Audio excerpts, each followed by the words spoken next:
Itu lain lagi Bapak, kemarin sempat ramai yang di Halim Bapak menyampaikan yang Presiden soal pernyataan kampanye. Itu kan ada pertanyaan dari wartawan mengenai menteri boleh kampanye atau tidak. Saya sampaikan ketentuan dari aturan perundang-undangan.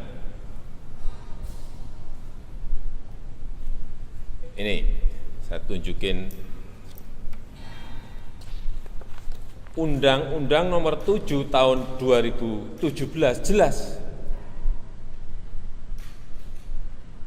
menyampaikan di pasal 299 bahwa Presiden dan Wakil Presiden mempunyai hak melaksanakan kampanye. Jelas. Jadi yang saya sampaikan ketentuan mengenai undang-undang pemilu. Jangan ditarik kemana-mana.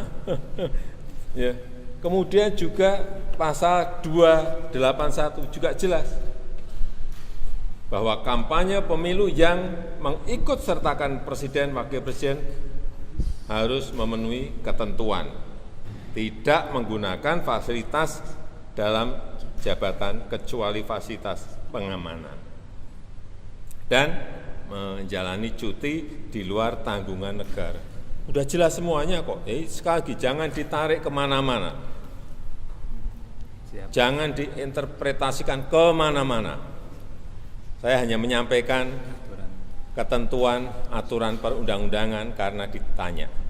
Ya, terima kasih. Terima kasih Pak.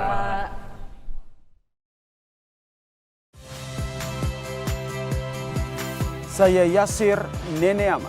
Saksikan program-program Kompas TV melalui siaran digital, pay TV, dan media streaming lainnya. Kompas TV, independen, terpercaya.